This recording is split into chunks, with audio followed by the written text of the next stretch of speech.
Ladies and gentlemen, hello. My name is Greg Massi, and this is The Color of Air, a podcast about the musical journey.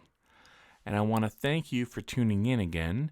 We are now up to episode 6, and I sincerely thank you for coming back and taking a listen. As always, you can find us on the web at www.colorofair.com. You can also find us on iTunes, or you can find us on Stitcher, or on facebook.com/colorofpodcast, or at The Color of Air on Twitter, or you can email us at colorofairpodcast@gmail.com. And if you're interested in what I do musically, please visit www.retconrecordings.com to stream or buy the 2 releases by my band Gala. So today is another very special episode. Every episode so far has been a very special episode for me because it's given me a chance to sit down and talk with people who I know from many years, or in this case, people who I didn't really know very well. My guests this week are the main members of the group Dama, Libra. And if you've never heard of that group before, it's because they just have come together after a couple years of working on their debut album. The 2 members are Stuart Dalquist, who many of you will know from the bands Burning Witch, Sun, and Asva, and Joel R.L. Phelps, who many of you will probably know from Silkworm, or his main project, Joel R.L. Phelps and the Downer Trio. These 2 guys got together. I believe if you read up on their biography, Stuart had posted a song on his SoundCloud. Joel took the opportunity to sing on it just to see what would happen, and next thing you know, a new band is born. They're getting ready to release their debut album, Claw. It comes out in August on Northern Spy Records, and we'll go more into that in the interview. But prior to this interview, I didn't really know Joel at all. I had met Stuart a long time ago, but again, I never really talked with him very much at that time. But Stuart's music was the first that I was introduced to, and over the last few years, the Asva records have really become, something very special to me. They're very, very special records. And they transcend, to me, because he's kind of known for having this kind of low-end, bassy, droney, the doom stuff that he was doing with, in Sun. But it's not just doom to me. Asva represents, something very powerful in the way he, the tone he gets out of his bass. It, sure, there's some long notes and some long drawn out notes and some distorted notes, and it's very heavy at times, but it's all part of a bigger picture which resonates very, very closely with me, kind of on an emotional, spiritual level, which is how all good music should resonate with anybody, really. But Joel was kind of cool because I had never heard his stuff before and I didn't know what to expect. But prior to our first interview and prior to this interview, I've given a lot of his albums a listen, and he comes from a very different style of presenting music than Stuart was, but you can see how the 2 of them can get along. And when you actually hear the Dama Libra music, I think a lot of people who are familiar with them from their other projects are going to be surprised. And some new fans, hopefully, will also be surprised. And, I hope the project does well for them. One quick note about this interview is that I posted on our Facebook page a few weeks ago that my hard drive fell off of my bedside table. Did I just say bad side? Off of my bedside table. And it only fell about less than a foot, I think. But regardless, it broke. And in the process, I lost 5 of my interviews, including my very first interview with Stuart and Joel. So this interview you're about to hear was just conducted last week. Luckily, they were more than kind enough to donate more of their time to me to talk. And to be honest, I think the second interview went a little bit better. Maybe because I had gotten over the initial nervousness of talking to people that I wasn't really familiar with too much on a personal level. And, we got along really great during the first interview. So the second one just kind of came a little bit more natural and hopefully, might even just be a more interesting conversation for you to listen to. So I've got a lot of music to play for you. First up, we're going to hear from Joel R.L. Phelps and the Downer Trio. I'm going to play you a track from their most recent album, Gala. The name of the song is Thank You and Goodnight. Sprinkled throughout the interview, you're going to first hear a track called Been to the Water by Dama Libra, and then a track called Blind by Dama Libra, which is not on their debut album Claw, but will be released later on this year. So you're going to get an exclusive there. And then after the interview's over, I'm going to play you the track Presences of Absences by Asva, which is Stuart's other project. So enjoy the music, enjoy the interview, and hope to hear from you soon.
we here? Hey, I think so. Hi, Hello Greg. How there. are you doing? Hi, Joy. Sorry, Stuart. I'm getting confused. Yeah, Sorry. nice one, Greg. Yeah, this is starting off really nicely. Well, Yeah, batting 1,000. Yeah, thanks. my wife stuck a new operating system in my computer, and I don't have it down, and my contacts and Skype all got lost, and anyways, Yeah. here we Oh, are. all Yeah. right. Yeah. Yeah. Well, I let How me. are you, Greg? I forgot to ask how you were. I've been okay, I guess. Yeah. It's been kind of a crazy. I was away all weekend too, so I've just been. Oh, I'm a little ill prepared with questions and everything like that. But I figured it's that's what. okay. I figured That's okay. that's what We made don't the. know the answer, so it works out pretty well. Yeah. Well, that's what made the last conversation work pretty well, is that I just kind of let things happen as they do. That's fun. Um, Organically, they like to say that. exactly. Yeah, organically. Um, but What were but you up to over the weekend? um, well, Well, I mean, you don't have to tell me if you don't oh want. no, it wasn't. No, I just went down to Connecticut to visit my family. That Ah, was that was the main neat. thing. So, Yeah, neat. but at least now when I'm having this conversation with you, I can at least point you guys that the podcast is now up and running. Oh, So, nice. Yay! so you can hear what the finished product sometimes sounds like. Yeah, that sounds cool. um, Greg, what have you put up there so far? I haven't. I was trying to find it today, and I couldn't do it. oh, okay, it's okay. The operating system. It's all right. So far we've done four. So I interviewed. The first one was this guitar player out of England named Matt Stevens, who's really cool. And then I did one with Kevin Huffnagel from Dysrhythmia, Oh, nice. and then I did one with Nick Hudson. Oh, is it up? Yeah. Nick's is up. He's hilarious. He's just the funniest guy. He's, I met that guy last time I was playing in Brighton, and that's how I met him. Was I was playing, and he's just at the time. This must have been like 7 years ago or something like that, and he kind of just cornered me and just kept going. He was awesome. he's got that ability to do that. He, and then we talked, and somehow I've been roped into doing an acoustic EP with him. I don't even know how that happened. Oh, Oh, nice. wow. He heard the theme music that I wrote for the podcast, and he was just like, "Oh, we should do an acoustic EP." And I was like, "Okay." And he's like, and you always talk about like projects. You're like, "Yeah, we'll do a project together someday, whatever." The next day he's like, "Oh, do you have anything to send me?" Nick, That's Nick, fantastic. he, Nick just, God damn, that guy's busy. It's amazing. I don't He's know how he does it. he is an amazing guy. He's and he has his fingers in about a million pots Hmm. all the time. Yeah, have you heard his new album yet? Did he send you that at all? Yeah. Oh, so good. Mm-hmm. Great. Yeah. But yeah, so it was him, and then the fourth interview was with this artist Eliran Kantor, who he does all the album artwork for my band, and he's big now, sort of. You remember the Travis Smith, the guy who did all the metal covers in the late '90s and early Oh part. yeah. So he's kind of like taking over for him. He did Testament, and he did Iced Earth and Psy and Sodom and a bunch of other metal bands. And so he's based out of Israel, and he just does amazing artwork. Cool. So we bonded. Very Oh, nice. that sounds pretty neat. And now I have you guys for part two. Hooray. And again, Great. again, I apologize for that. My hard drive problems. It's fine. You know what I think, Greg? I think that Joel kind of chalked that up to being sort of the Dama Libra way. I mean, Oh, God, yeah, that's good. Let him tell just you about that. Okay, yeah, let's hear about this. we've just had such a hard time getting this album together. It's just been amazing. Technical issues like mad. Oh wow, I didn't know that. Um, Oh yeah, God, it took us. How long did it take us, Joel? 6 months to mix this record? Oh God. About? Yes, at least. Right? We Yeah, and started in. it should have taken us about a week, but just issues with the mixing board and I mean it was nothing that we really had any control over except for we probably could have picked a different studio, I guess. Um, but yeah, oh boy, What's it interesting about the curse, as it's now known, is that it's like it permeates about every sort of it permeates every step of the way. So it um, it has. so once we've sorted out something that that would happen in the recording process, then we got into the curse as it applied to the mixing process, and the curse as it applied to, well, the mixing process that kind of hung around for quite a while. But Yeah. like speaking of crashed hard drives, our computer on the day that I was sending the artwork for the LP to the printer, also like well, it had a kernel panic and crashed. Oh, jeez. And that's Oh so, yeah. but That, but it couldn't boot up or anything. So all of a sudden, like it was probably like half an hour before I was going to send it or something, and it crashed. And the just the mixing we had. Remember that, Joel? We went through 3 different hard drives. Oh my God. 3 different hard drives to mix this thing, and they would like be working fine, and then all of a sudden glitch, and that would be it. Oh, jeez. That but was there's been a, astounding. yeah, there's been a lot of kind of this, that, and the other thing that's come up, and we kind of get a kick out of it, I guess, and we won't be sorry when it stops. Yeah. No, we won't be. You won't But look back. the recording of this stuff for Joel and I was like super easy. It was just everything since has been kind of a struggle. Oh. Well, as we're talking now, a couple months after the first conversation, the album, you've got a whole bunch of press coming out now, which is amazing. It seems like people are really liking it and talking about it. So how do you feel the reaction's been so far? Positive. Okay, cool. Yeah, yeah, Yeah, yeah. that's how I found it. I don't, I have the feeling that it's probably one of those things that, uh, it's. I don't. I think if people don't like it, they'll just forget about it. Like I don't think that. I don't think many people are even gonna, put the energy into telling people why they shouldn't like it or why it's no good or something. Um, just because I just don't think, because I mean, there's not that much point to it, right? I Yeah. mean, I think, uh, Hopefully, it's just the opposite for people who do like it, though. On the yeah, other hand, and it seems like people are putting some energy into saying that indeed they do like it. yeah, Hmm. I agree. Well, that's good. That's good to hear. And so now you've got the tour preparations all underway. Hopefully the curse hasn't gone over there yet. Not knock on wood. Plenty of time for that to happen.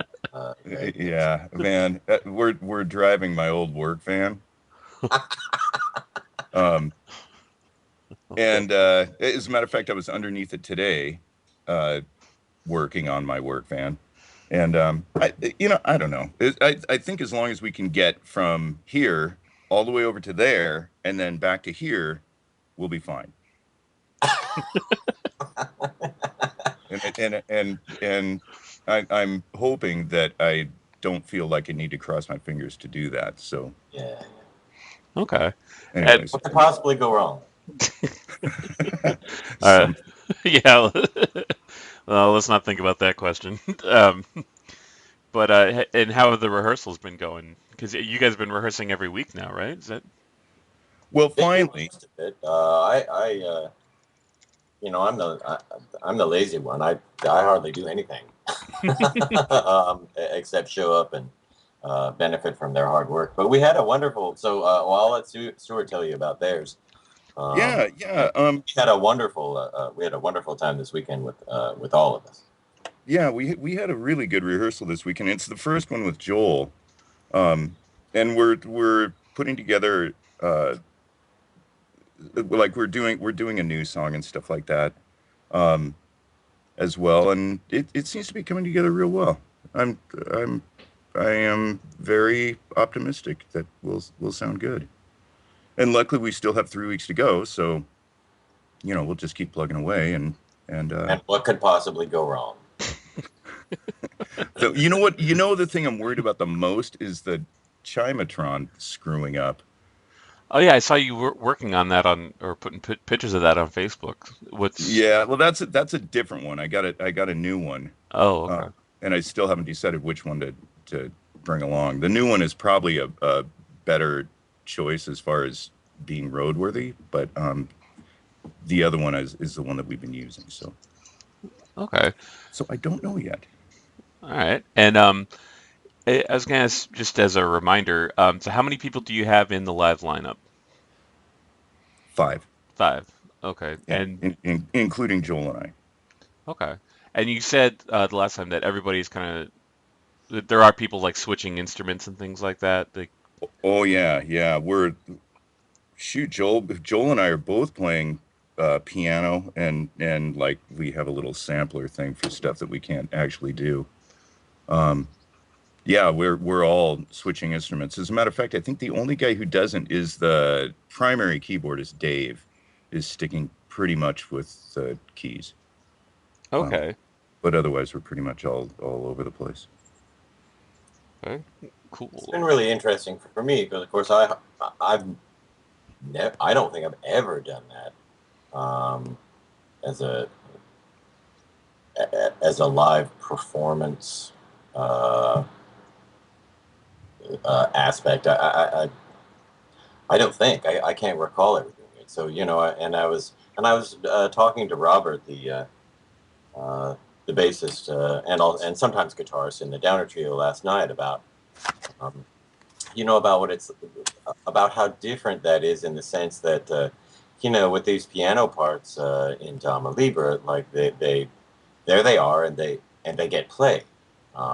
There's a certain time when it's time to play them, and then you play them as you might expect. But like for me, spending the last 20 years with the Downer Trio, if I can't accomplish something on the guitar, like I can't seem to sing and play properly at the same time, or I can't play a certain part or something, I just won't. I mean, that's my option, is to just be like, well, I won't do that. Right. Yeah. But this music, just because of what it is, I guess, is different that way. And so for me to suddenly be in front of a keyboard and have even I mean, any keyboardist or pianist, would just laugh at what I have to do. But just to know that my 3 notes are coming up, and I kind of need to pay attention to when that happens.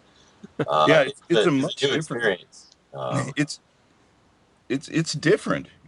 and and it's and fun. I'm in the same boat. I've only played bass for 35 years, at least in front of anyone. And there's people have asked me to come out and play organ with them and stuff like that, and I absolutely freeze up. There's just no way I can do it. And this is probably because I mean I'm a total hunt and peck kind of guy, and that's recording, it's a snap, but getting up there and doing it live, even when you're playing just a few notes or a really simple progression, it for me anyways, it takes a little bit of courage, and I'm not used to having to uh, drag that out of me. Well, that's I get cool. So this is a kind of a cool learning experience for both of you, in terms of your live performance abilities. Then. Yeah, okay. it really is for me. I mean, what I find most interesting is in terms of just trying to make a connection psychologically with how to navigate my way around that. it reminds me of kind of like what it's like when I smash my, you know, post-punk rock band experience in with, you know, with studying the saxophone in these, you know, in the kind of, you know, school band and the ensembles in college and things of that sort. It's and that's a kind of approach that I hadn't, you know, that I pretty much left many years ago. And it's and for me it's really fortunate, I guess, that I had that experience, because I can still sort of, you know, remember it enough to kind of draw on it a little bit, just to help to feel a little more comfortable. But you know, but you're right though, the weirdness of it, the unfamiliar, um, is kind of a hoot. I mean, it's cool. So I'm, you know, I mean, I'm glad that it's not just sort of like, oh well, here I'm doing this again. You know, Right. The weirdness of it is what is one of the exciting things about it. Well, yeah, I mean, as in terms of live performances with your other bands, I mean, I don't want to say you were, I don't want to phrase this right, but um, you've gotten to a certain level of comfort with what you have to do on stage over the years, and now it's kind of a big shock to that comfort zone. If that's Yeah, for me, I yeah, think it's just another way of saying the same thing, I guess. But yeah. Yeah. Well, but that's true. That's spot on. hmm. It is, and you know, I think like as far as my plunking around on the piano and stuff like that, um, the more I do it, the easier it gets.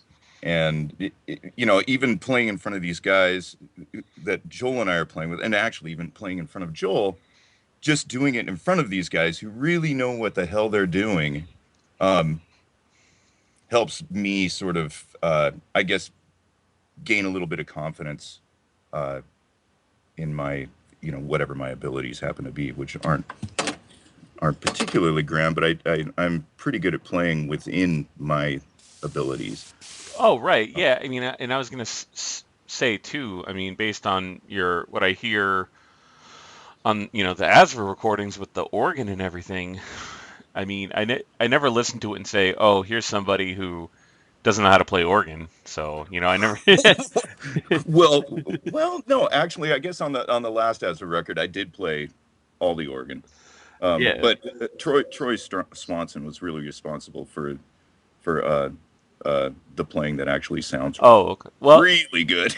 But I what I mean, was, he was playing my parts, but he's very skilled. well, I mean, what I was gonna say though is that, I mean, I really the organ, especially on that last Asva record, that really resonated with me, and I mean, it reminds me the way you're talking about it reminds me of the way that I approach when I record keyboards for my band. It's like I failed piano class in college. I mean, I'm not. These hands can't do much. How did you fail piano class? Well, actually, I shouldn't say I failed it, but it took me about 3 tries to get through the piano portion of the um, The Bell exams. Daybook. Yeah, yeah, yeah. Hot cross buns, always killed me.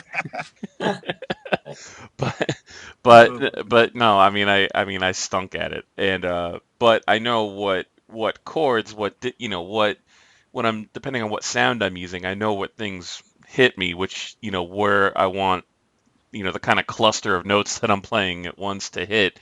Because I don't do prog rock synthy solo lines. It's more about texture and big chords and Right. That's my approach. exactly. Exactly. And just and it's also, I mean, with the organ too, it's not just about the notes and the speed at which you're hitting them, but also how you're making the air flow through it, or however you're whatever type of organ you're using. Right. But the timbre, the soul of the sound, I guess, if that makes any sense. But anyway, it resonates with me a lot personally. So Well, organs have a real individual organs, anyways, have a deeply personal sound, and they're entirely individual sounds. I mean, I have two organs that I use that are they're just amazing instruments, and you know it would be, I think, nearly impossible to get those sounds on any type of a synth. Or I mean, I suppose you could sample something, but on the other hand, and if you're dealing with a sample, you can't hit a stop in the middle of that and expect it to do what you want it to do. Right. Yeah, exactly. It just won't happen. So, yeah, yeah, organs are a very deep instrument, I think, anyways. Oh yeah. Oh, definitely. And so, well, one other question I did want to have, I don't think I asked this last time, but when you guys were in the middle of recording the Dama Libra album, so I know you were sending stuff back and forth. Did the music come first and then the lyrics afterwards? Yes. Okay. Yeah. And because I get and the reason, I mean, how that worked, at least for most of this, well, yeah, all of it. As far as I know, all of it had, a lot of the foundational aspects of it, all come from Stuart, right? So, not all of it, Joel. That's not really true. I'm not calling you a liar. but and yet, I'm just kidding. Genesis here, but Joel, actually, there's a couple of songs on that record that Joel did pretty much entirely himself. Oh yeah. Well, yeah. Well, anyway, yes, I don't, I don't know if I've, as far as I recall, thinking about just this record in particular, yes, I think always the music was the starting point, and was a way to sort of begin to approach the words, just based on however I felt by listening to the material. Okay.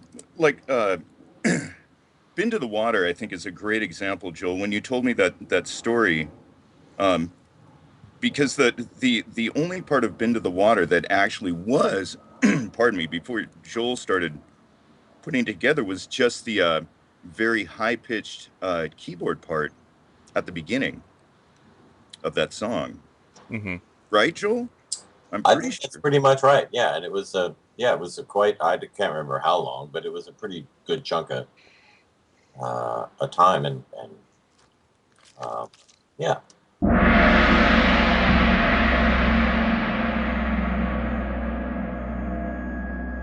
Awake in dreams, a sleepless dream.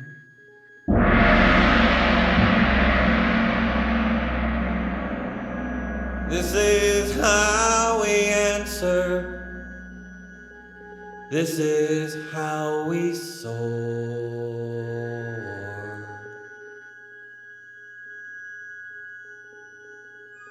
Remember me. Remember me. Remember me. Remember me.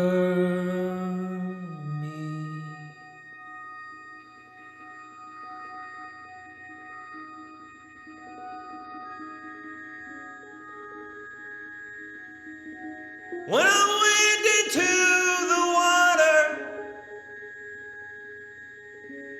this is how we soar.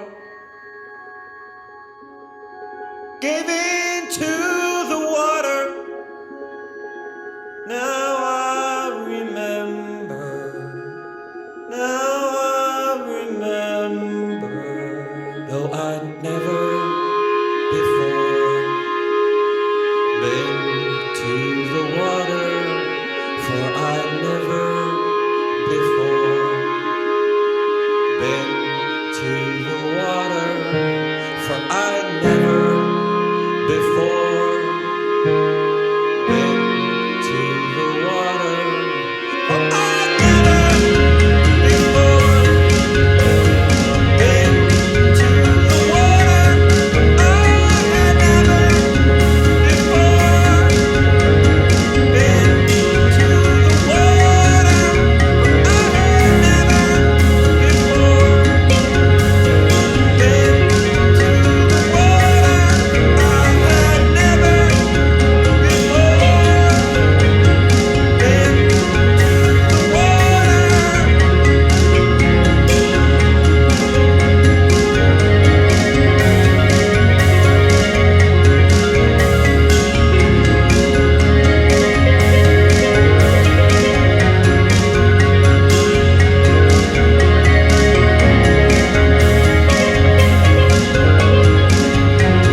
Yeah, and yeah, I actually have no idea how you were able to pull what you pulled out of that, because I sure didn't hear all that, but Joel did. Okay. Um, so, Okay. and Cool. then of course it developed from there. But yeah, that was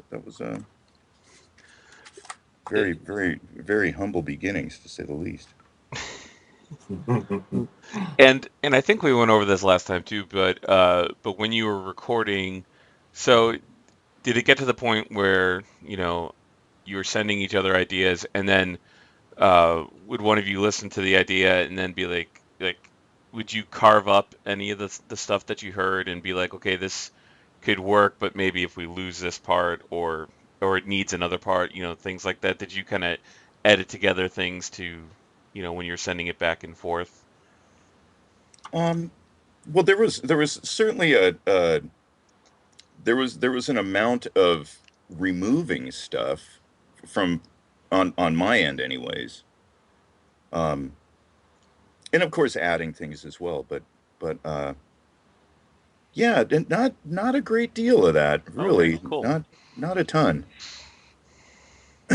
Okay. Yeah, I don't less know, Joel. What do you less think? than you might think. I think that in a way that one of the things that made it so easy to do, uh, just in terms of the process of how the songs took shape or something. I mean, outside of the technical aspects, but just the, the ease with which we seem to be able to make the process work is just because we didn't, yeah, because we really didn't have to, overthink, this part or that part or the other part. It wasn't like, it wasn't like mixing, a classic rock album or something, Hmm.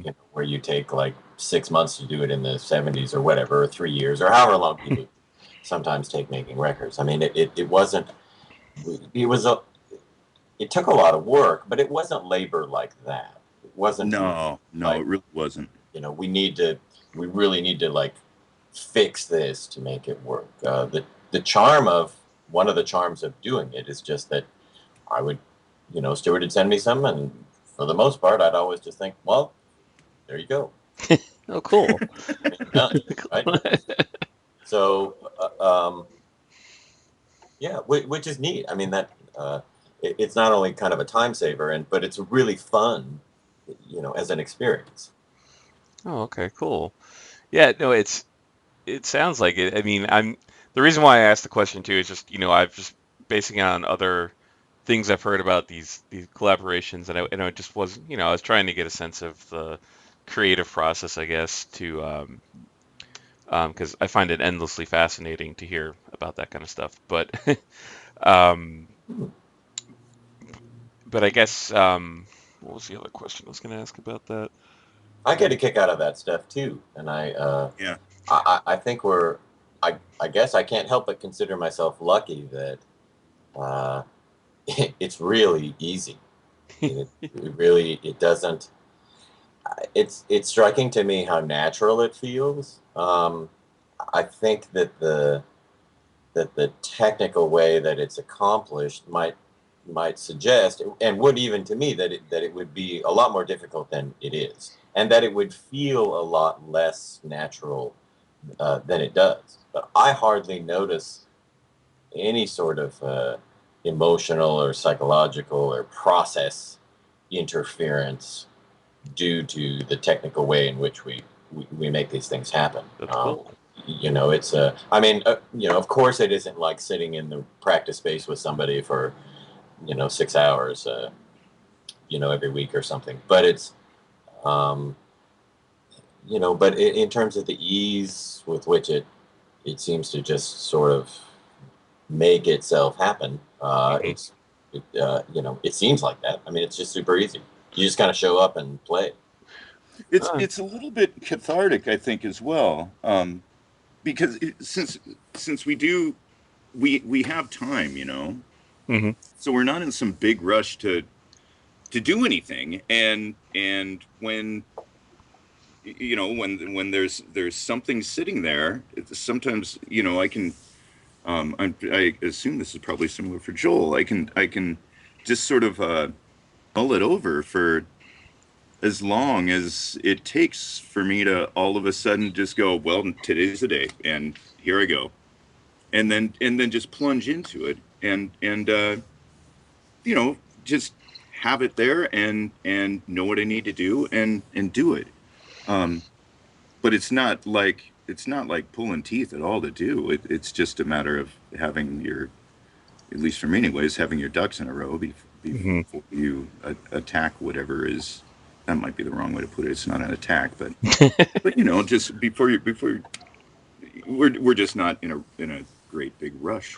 Right. Yeah. Okay. Which is And I nice. think that's a really important uh, point. I think that Stu brings up is that yes, it is cathartic. It is, speaking of, like, meeting with with folks down at the practice space or in your living room or something. We don't. There's not that sense of, you work on something for an hour or 2 hours or something, and a lot of times when you do these things with a group of people, it doesn't take off, right? It doesn't happen, or you're Oh, it and happens all the time. yeah, Hmm. and so you can Doesn't leave happen. there and you can think, well, you know, I mean, it has quite a psychological effect. You're a little bit disappointed. You're starting to question whether or not, the process is good, whether or not the material is good, whether, I mean, if you're, at least uh, if that's a thought process that comes easily to you, and which, and it does to me. So, Yeah, if you're worried, if you really don't, I mean, some people, I'm sure they don't care. They're just like, oh, well, don't worry about it. But so it really is nice to have the time that nobody's waiting for you to do something great.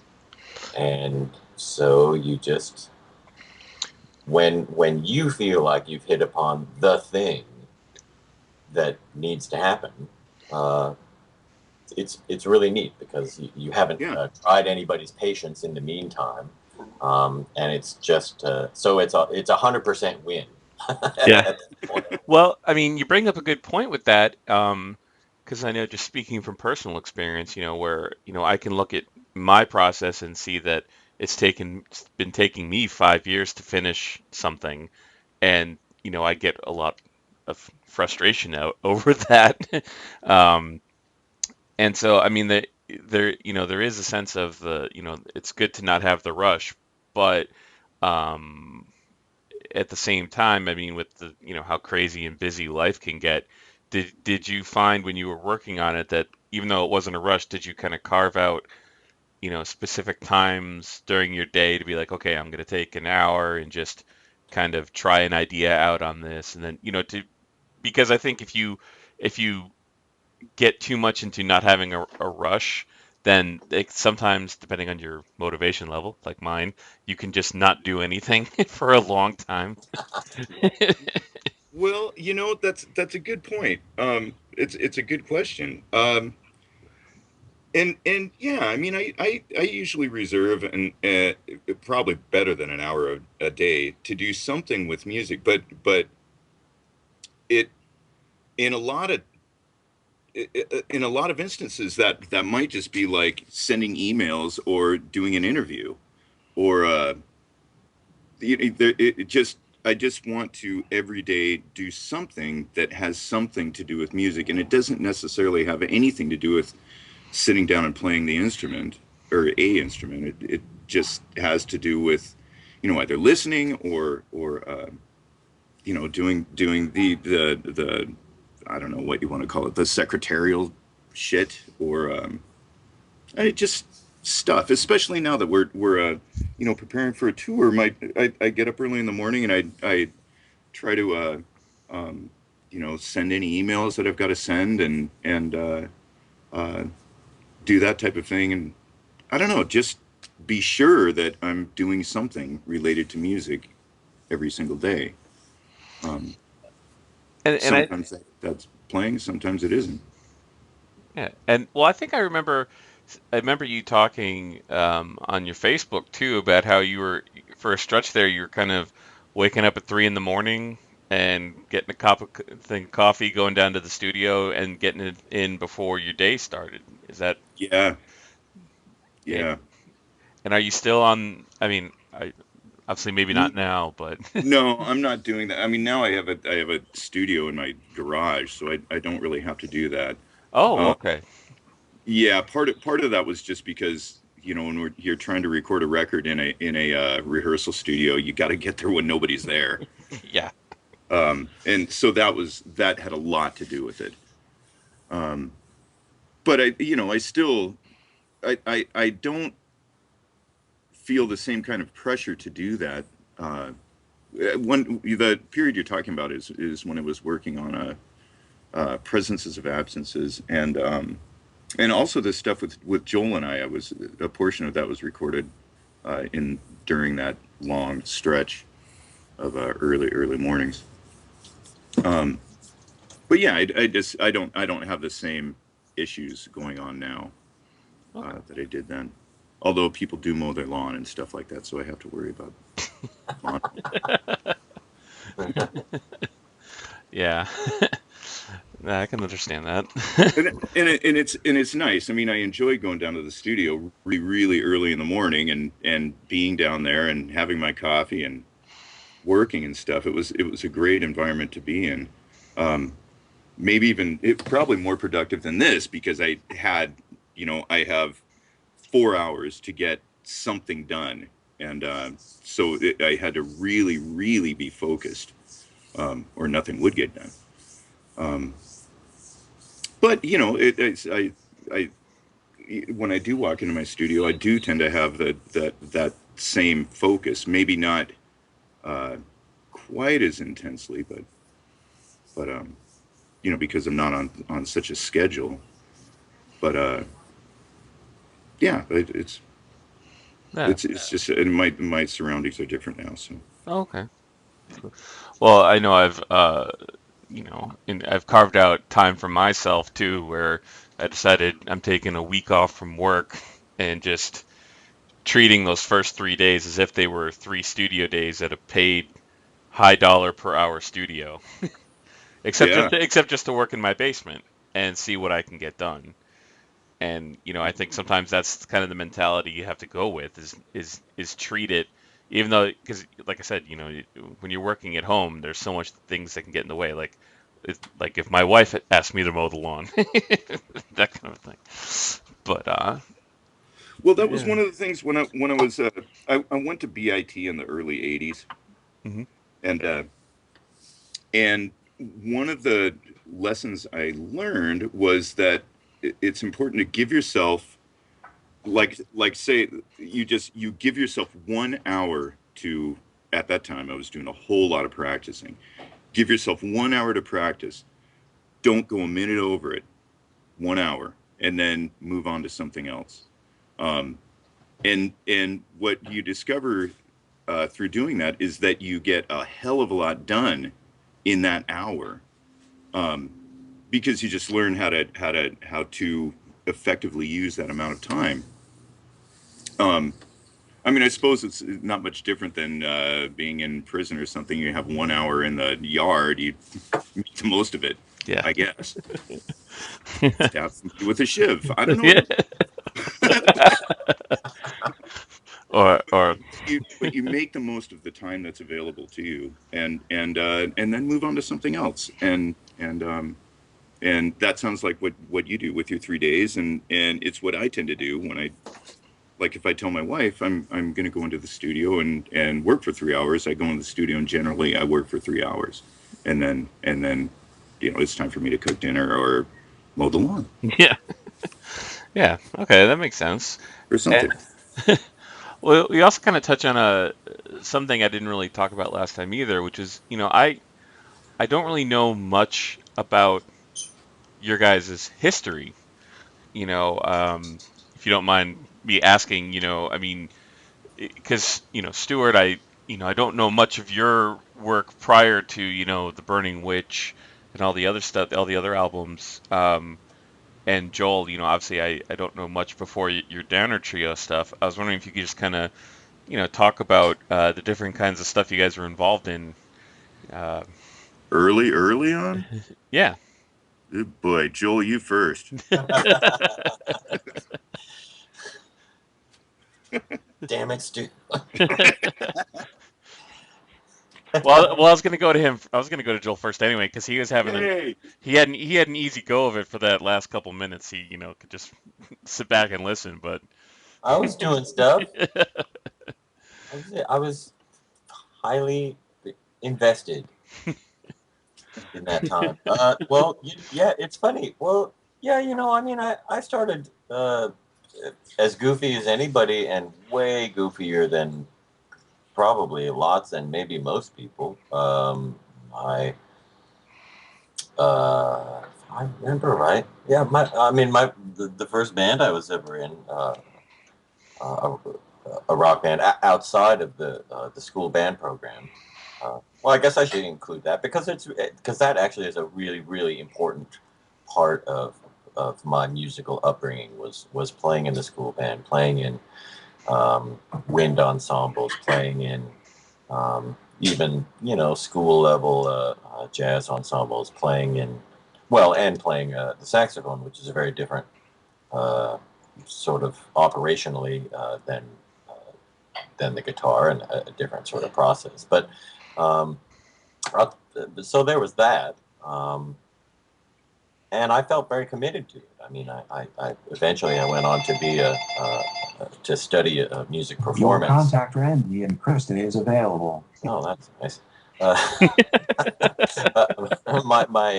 My brother and sister-in-law out in Kelowna are available. In case you were wondering.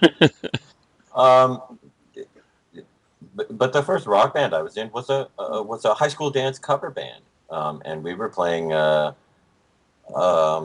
Whatever chunks of the top 40 in 1982 or 3 or whatever were appealed to us, and we were driving around Montana on the weekends playing high school dances, and buying funny stripy shirts at women's clothing stores in the mall. And stuff like that. So, but there's stuff to be learned from that. Plus, it's just something kind of funny and to look back on. I mean, oh no, I can no. Same here. I mean, if I still had it, he would kill me if I ever released it. But I do have a videotape of somewhere of where Toby and I played at our senior prom or junior prom, doing Jane's Addiction covers. Wow. Yeah. You really need to get that out there. He would. I would. It'd be. It's sort of like, what did Robert Fripp do? Yeah. Yeah. What that type of thing. Yeah. Well, I do plan on. I gotta find it somewhere. I just got that old video camera from my dad, so hopefully I'll find the tape sometime. Wow. Yeah, I hope so. I mean, I bet you'll be really pleased if you just to see it. I mean, you get a kick out of it. I get, and maybe you'll be pleased to hide it away after that. Yeah. I don't know. I get quite a thrill out of seeing old photos and stuff of myself and my brothers playing. It's quite a kick. Yeah, because I mean, it was a different time. It's like, you think back to the way you approach the instrument or approach music, back at that time, and so. But anyway, sorry, Joel, didn't mean to interrupt. But it's fine. Sorry. There's like a chunk of time, but there's not a lot of. There's just a couple of other things that happened. I mean, eventually, I continued to study the saxophone in college, but I was a part-time and very uninspired and unaccomplished as a student. I was a terrible student, and I wasn't good at studying music. I just wanted to play it. So I stuck it out, having nothing better or more productive to do except get a job, which I avoided. So I continued doing that. But in '83, I had already I had joined this. They called it a radio club in high school, and what that meant was that you would sort of enact this idea of being a radio DJ when what you were doing was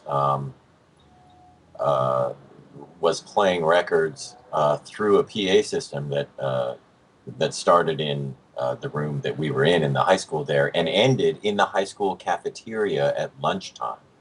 So I got to sit up there with a bunch of my pals, and play Sex Pistols records, while my classmates were eating lunch, which I can tell you is no small triumph in many ways. Yeah. But so around that time, I had seen a couple of the local post-punk bands. There was one particular one called Ernst and a hardcore band.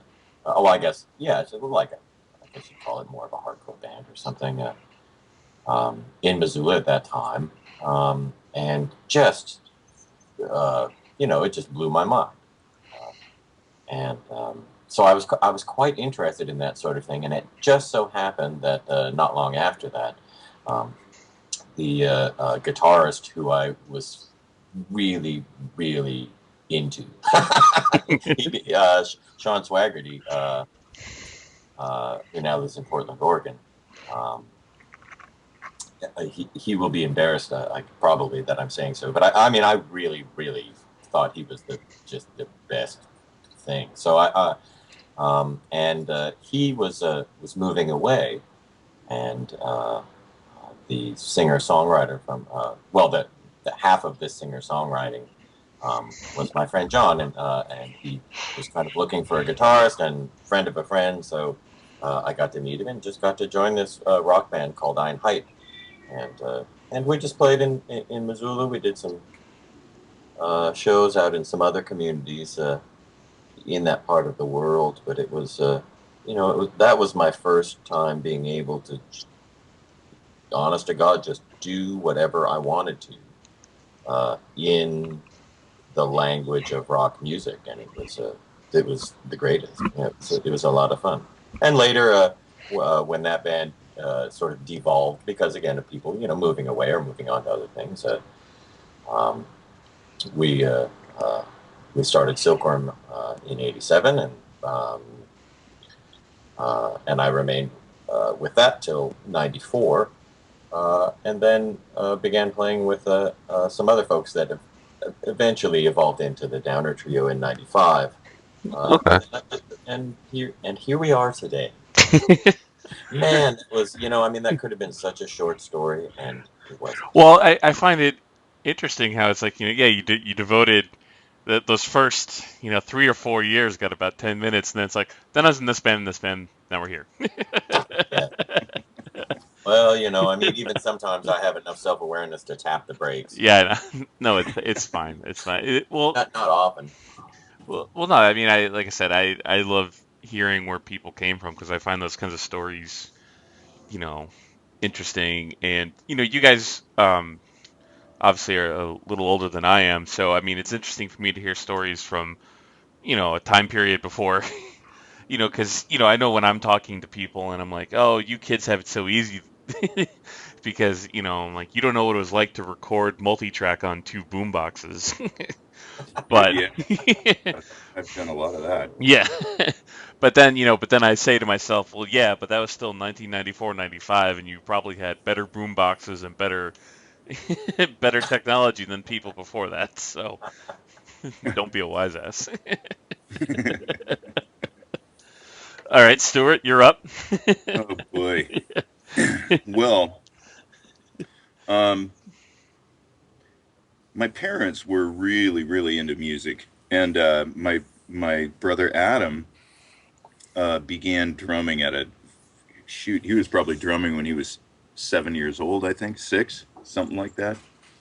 And I didn't really, I listened to a lot of music, but didn't really feel like I really wanted to play until I got to be about 15 years old. And there was my brother was playing with named Todd Thurman, who played bass.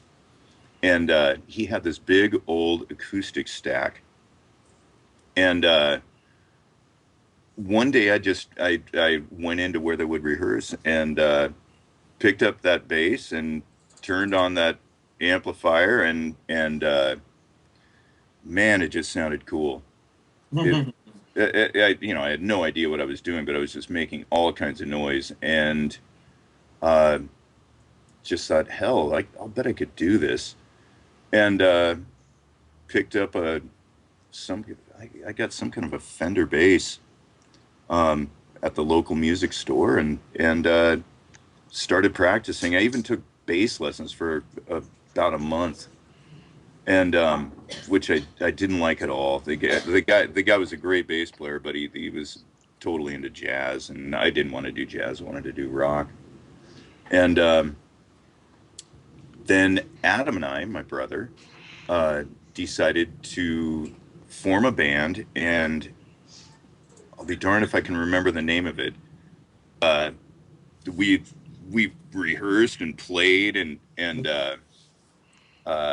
God, we'd been at it for about 6 months, and then at one point, the guitar player, his name was Mark Romero. Mark Romero says, "Stuart, are you in tune?" And I said, "I don't know." And they taught me how to tune. And from that point, I actually started being able to really learn songs. But it took me, I mean, literally, it took me probably close to a year to realize what those big things on the headstock were.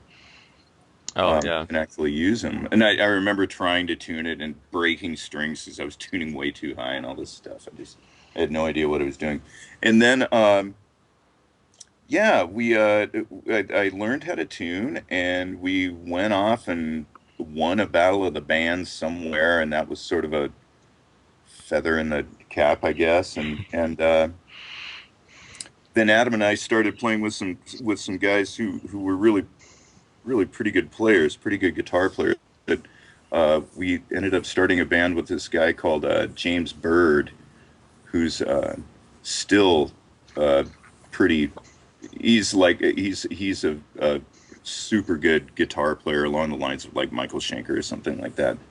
And we had a band together for a long time, and I learned a lot from that guy. And actually, I'm still hear from him on Facebook. He's one of my neighbors, but I haven't visited him yet. I'd like to see him. And that was all just kind of this. We were really into Michael Schenker group and UFO and Rainbow and that type of stuff. Judas Priest. Just playing a lot of covers and playing mostly in our basement. We started having these parties at my house. My parents were living there, and we would just have these huge parties, and people would show up, and we'd rock out for as long as we possibly could. Sometimes other bands would show up and play a little bit. And then Adam and I got involved with a guy called Tim Jensen and Rick Troy, who I've played with on and off ever since this period. 30 years now I've been playing with that guy. And we started from there. We did what did we do? Let's see. Rick and I went down to the Musicians Institute together, came back up. This was in 1984 and 85, and came back up and started a band called Hungry Crocodiles, and that we did some records and actually got on some soundtracks and stuff like that. And Oh, really? I never knew that. That's cool. Yeah. We're still paid royalties for that stuff, which is great. We had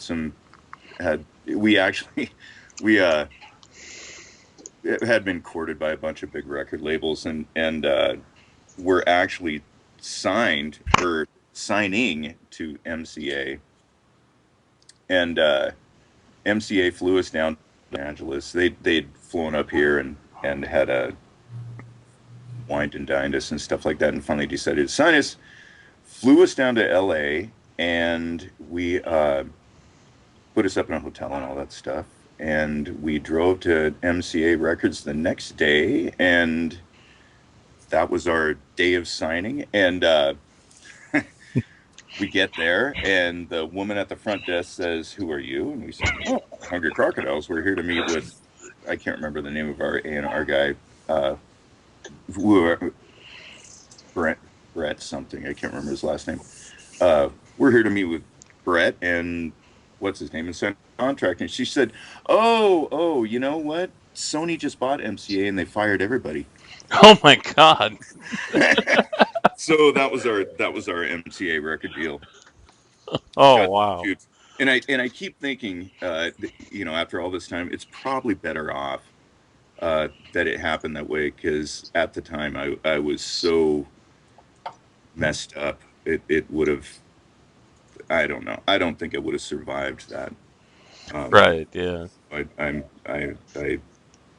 I don't regret it.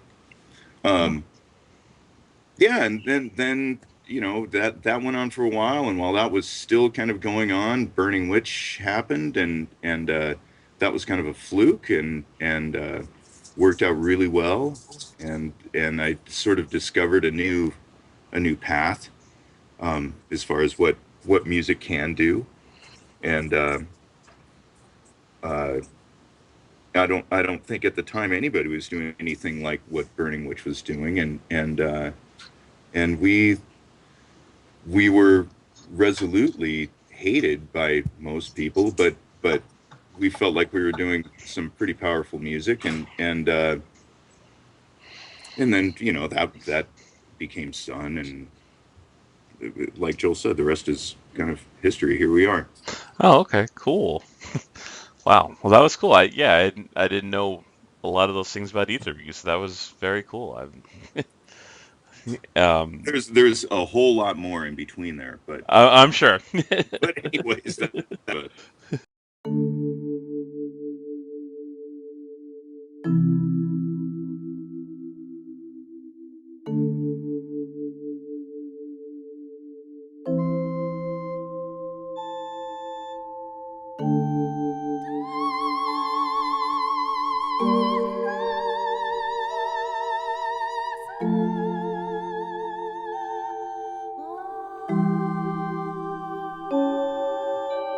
Oh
Well, it sure is really neat, for me to think back on the stretch between then and now. For me, growing up, I don't know. I wasn't even really aware of how bands even found themselves to be in bands. Probably until I was a teenager or something, and I think there was still somewhat of a kind of a mystique, or the way that you imagine these things happened. Mm-hmm. So when I look back on the different things that I did, like several of my Facebook friends, like Steel Turner and Chris Line and Tim Line and Ron Edwards and Casey Tolliver, and these people that that I started playing with, playing Men at Work songs or something. When I think about that stuff, and I think about that world, it really strikes me as a wonderful opportunity just to experience it. It was a powerful experience to be in high school and play at a high school dance, or it was a powerful experience to play at a battle of the bands. Absolutely. And, in my high school, or to have a guy that I worked for in the in running sound tell me that I wasn't allowed to wear trench Your coats. contactee using memorizing God is available. Hey, there's your daughter. What was that? That was the Skype telling me that Ava is online. Oh, See, great. Joel Skypes with my daughter. Yeah, I think it's likely that in a later podcast you can see how disastrous that'll turn out. But it's fine. It's but I think back on on that stuff, and it's just I mean, I guess I would say I learned stuff from it, but I probably, what's more important is just that it was just this kind of weird, fun thing to do in the middle of nowhere, in a world that was very different from this one, at a time that was very different for me, obviously, because I was 17 years old or whatever, and it was cool. It was totally, it just affirmed things, I guess. Those little milestones. I mean, and having the Dama Libra record come out is another one of those milestones, and they just seem to keep coming up. Yeah. And it just leads me to believe that well, there's certainly no reason to quit this. I don't think I could go out and join some band or something like that, or just sit around and play the blues or anything. So if I guess if there wasn't these sort of you have a challenge and you meet it. I think if there came a time when I didn't feel like that challenge was being met by myself, I think I would probably stop and probably not be doing music anymore. I think. Yeah. Well, that makes sense. And I mean, I know I had this discussion with my drummer once, because there was a local band that we played with, and they decided all of a sudden, oh, hey, we're gonna call it quits. And we said, okay, well, why? We really like you guys. What's the matter? And they're like, well, we had this plan in mind of what we wanted to accomplish with music, and we didn't accomplish it. So, boom. And that sounds horrible. Yeah, and it's really it makes me sad. Yeah, exactly. It made us sad too. And my drummer and I, we said, well, look, I mean, we certainly aren't making any money, but what I was explained to him is that I don't think it doesn't matter if how quote unquote successful I am. The point is, whenever I pick up a guitar or anything, I'm always writing. I'm always coming up with something, and that's the joy. The joy is that I always have something new to say, something new to work on, and even if nobody ever hears it, even if I just kind of exist in this under the radar kind of bubble, which I frankly am, it's still I think we all are. That's yeah. pretty best. Well, you guys are a little more recognized than I am, but but it's more that's the joy, and it's and if I didn't have that, if I felt like it was a chore to sit down and write music, I mean, maybe I'd feel differently, but I don't. It's just, that's what I do. I keep a guitar by my bed, and new ideas come up. New ideas, I forget them, but but it's the fact that you're constantly working towards something, and I like to call it the long game.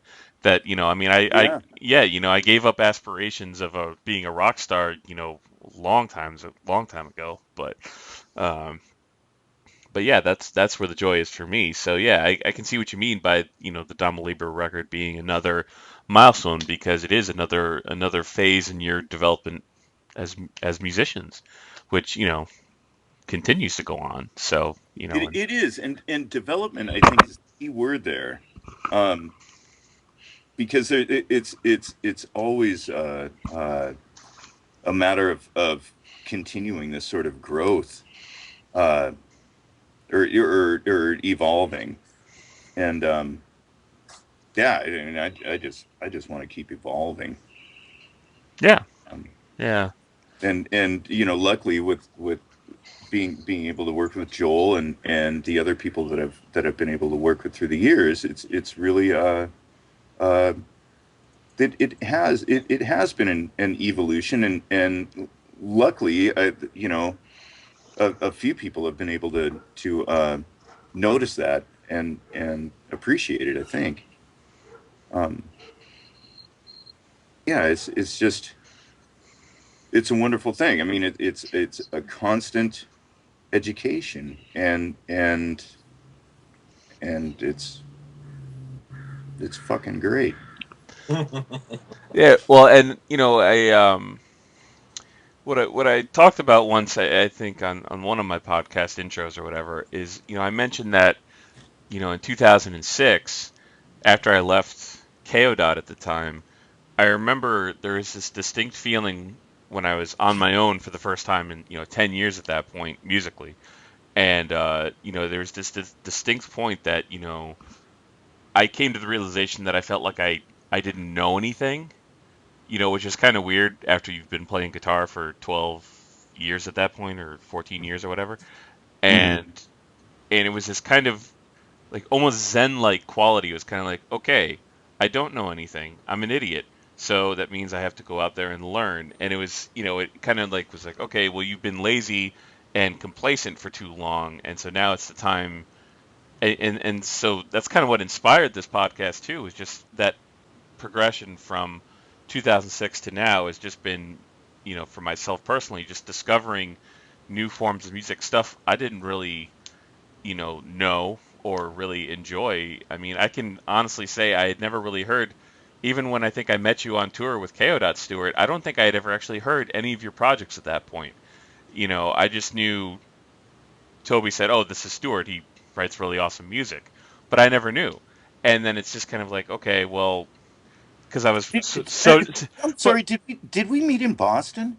no, we met in, where was it? It was, oh, geez, San Diego, I think. Oh my God! No, it wasn't. It was almost San Diego. Yes, yeah, yeah, Yes, that in that weird. That was like some fucking country sports bar yeah, place. yeah. That's the place. Yeah, but Yeah, you I guys made me cry. Asshole. and well, and That was such a great show, man. yeah, well, thank you. God. I don't remember it much, but You all spent the night with me that night. yeah, we did. No, I remember that. But I also remember I didn't really interact with you much at that point either. Because I knew, Toby was more friends with you than I was. But that's the point. It's that, I was very narrow in my own personal listening tastes, my own my own world, and so kind of being separated from where I was or whatever, it prompted me to start this whole second chapter in my musical development. And and that's where learning more, expanding my musical vocabulary, listening wise, and which included your records. So Oh, so now, I mean, I love them, obviously. I mean, they're but both of you guys, I mean, I love your music. You guys speak to everything I love about music, so I'll say that. But yeah, I had to get a compliment in. Um, well, much appreciated. Well, yeah. that's, I mean, and that's super neat. It's super important, I think. I guess I'm lucky enough that if there's anything that I learned by playing music, it's just that it was living. Like whatever I was doing at the time, if it was, however I judge it now, or however I judged it then, whatever my motives were and whatever my desires or ambitions were, whatever it was, I was living. Hmm. Like I really felt alive when I did it, and it certainly isn't, uh, inaccurate to say that the music that I heard and the experience I had with it and the people I played with, each one of them in every situation, really made me me. I mean, I wouldn't be me if that hadn't happened. I mean, I Or guess had happened, yeah. I'd be somebody, but not me. Right. Um, Yeah, and exactly. and I guess that's still how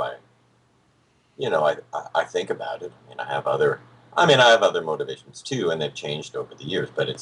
But basically, it's just a way of just being uh, myself, and Yeah. I feel pretty lucky to be able to even sense that about my own experience. Yeah. Um, Yeah, that's beautiful. And well, one thing I was going to add too is kind of a funny anecdote.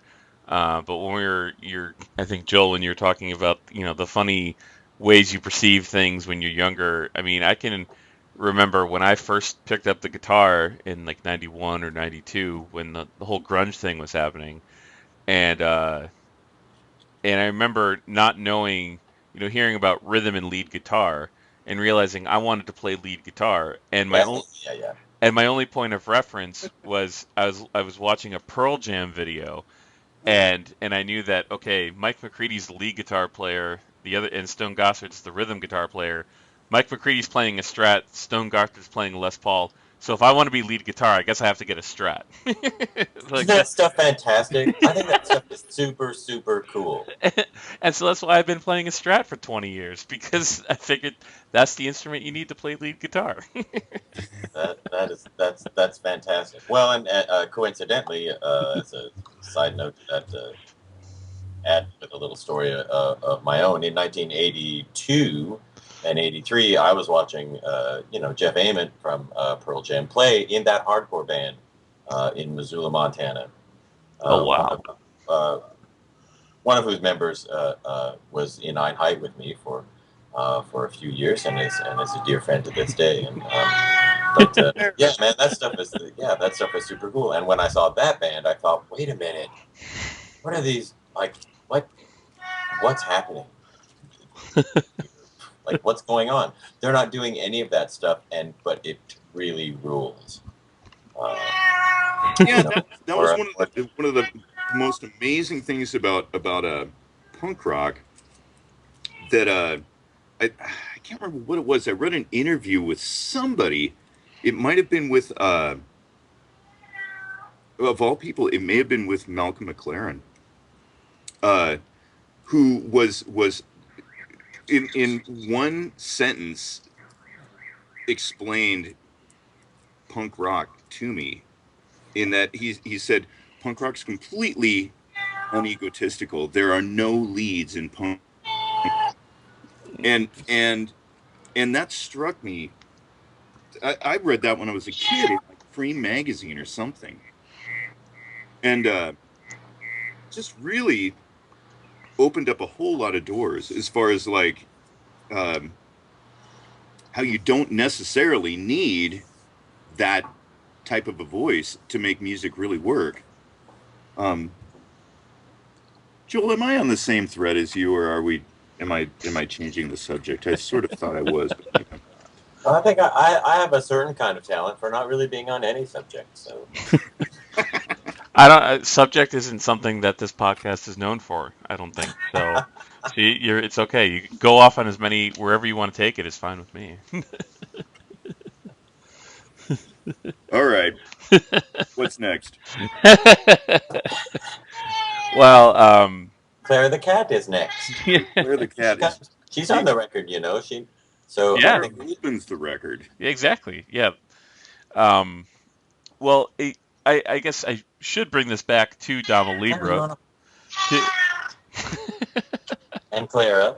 And but to bring it back to the Dama Libra stuff, because part of the whole reason I wanted to talk to you guys is to promote this thing.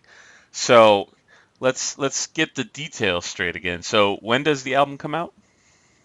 The 12th of August. And now people can pre-order the vinyl, correct? Right. That's right. They can pre-order the vinyl through Joel and I directly. Okay. And where can they pre-order that? Joel, I don't even know what is our website called? That's a good question. I think it's just Dama Libra Music .wordpress.com. That sounds right. Okay, cool. And as you can imagine, as a WordPress site, it's pretty exciting website. It's a lot of content, a lot of it's Well, you'll see when you look at it. Yeah. There's a lot of GIFs on there. But that's it, and there's a link to it's just a Cool. little website.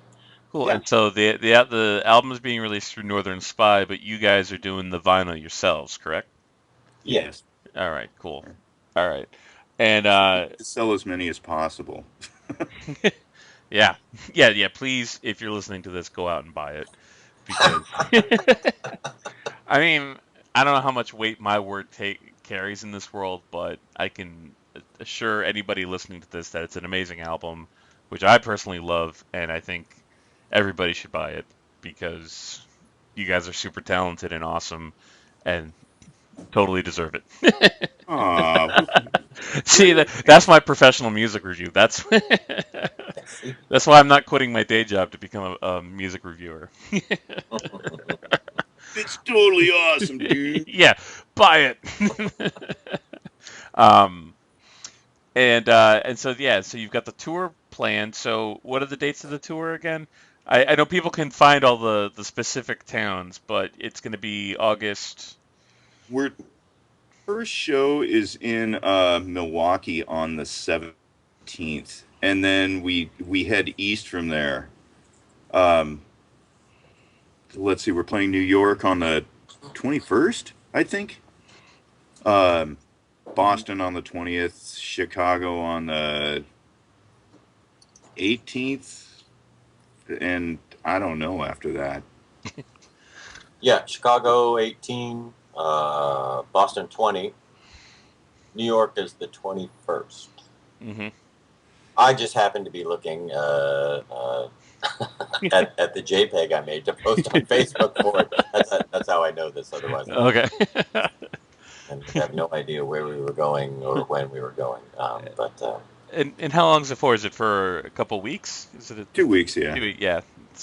Yeah, with the travel from here and back, it'll turn out to be 2 weeks. The live dates run from 17 to 27, but obviously it takes a little while to get here to there. From here to there. Exactly. Well, that's cool, and I'm definitely looking forward to seeing you guys in Boston on the 20th. I know I was so happy to finally get that date from you because I have a gig on the 18th, and I'm like, please don't let it be the 18th that they're playing Boston. Oh, yay! I don't want to have to cancel my own gig to go see that. But you would, right? You're on the guest list for that show, of course. Oh, okay, cool. You don't have to do that. I mean, I'm. Well, we can. Okay. We'll have a list, and I think you're the only person on it. So. Oh, okay.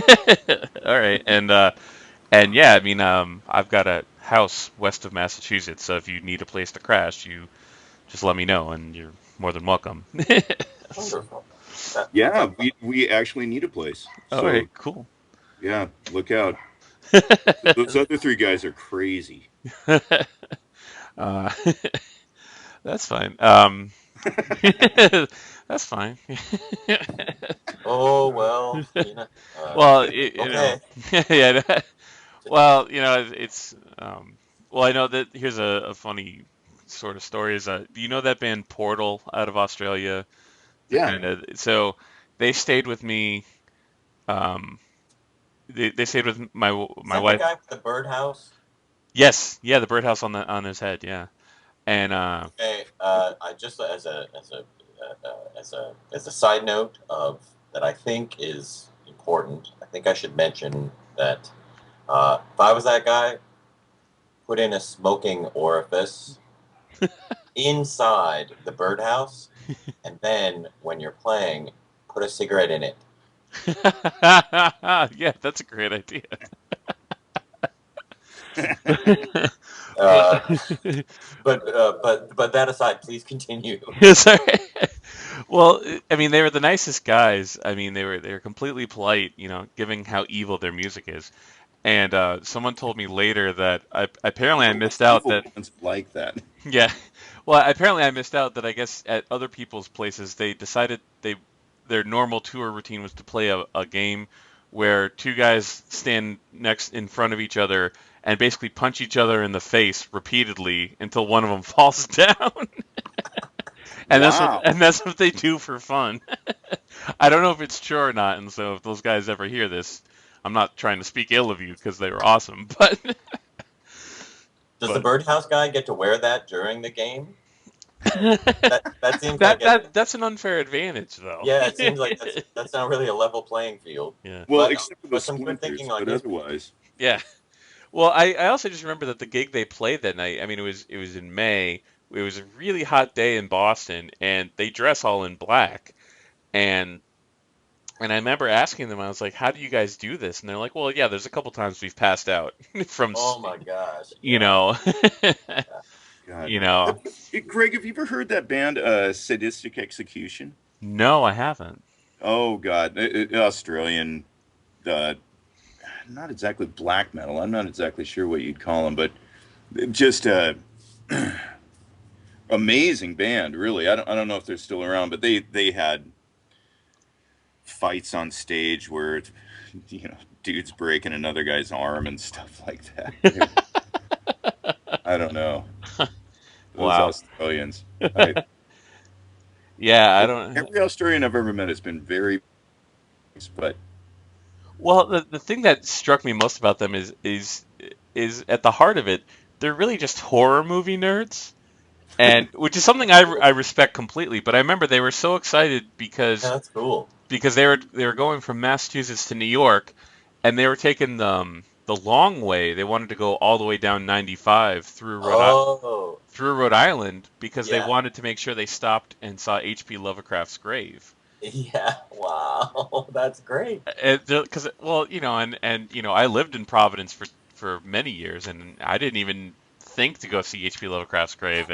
But I guess yeah, if you're in Australia and a horror movie fan or a horror novel fan, you're like, well, of course Yeah, I have to go see this. This is like Mecca to me, that's cool. Yeah, pretty So neat. hopefully they don't mind me sharing those kind of stories about them, ruining their image. But Yeah. but Well, I mean, I just called the guy a birdhouse head, so yeah, I'm that's not. true. I'm not making any friends so far either.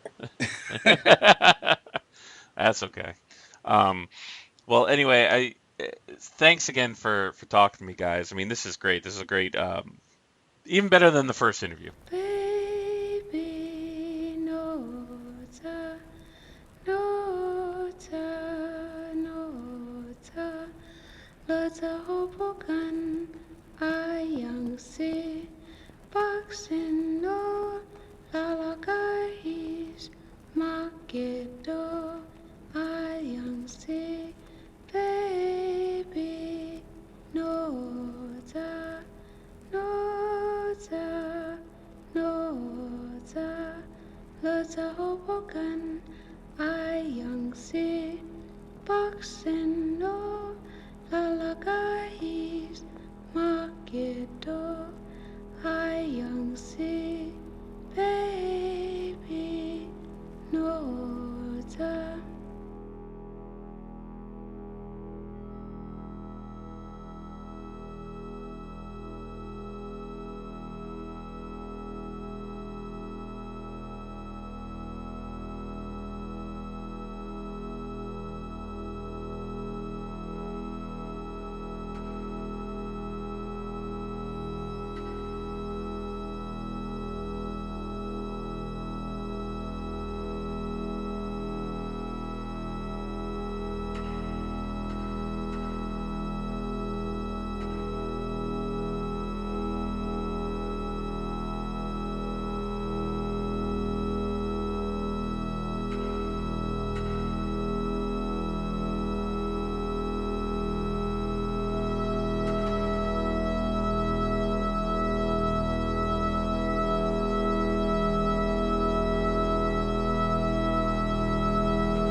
and play dead. I do love Charlie Red. I do love Charlie Red. Ever since my dog been dead, hog been ruined my tater bed. I do love Charlie Red. I do love Charlie Red. Mama love Charlie Red. Papa love Charlie Red. Everybody love Charlie Red. Old lady Dinah sick in the bed, sent for the doctor. Doctor said all she needs some shortening bread. I do love Charlie Red. I do love Charlie Red. Mama love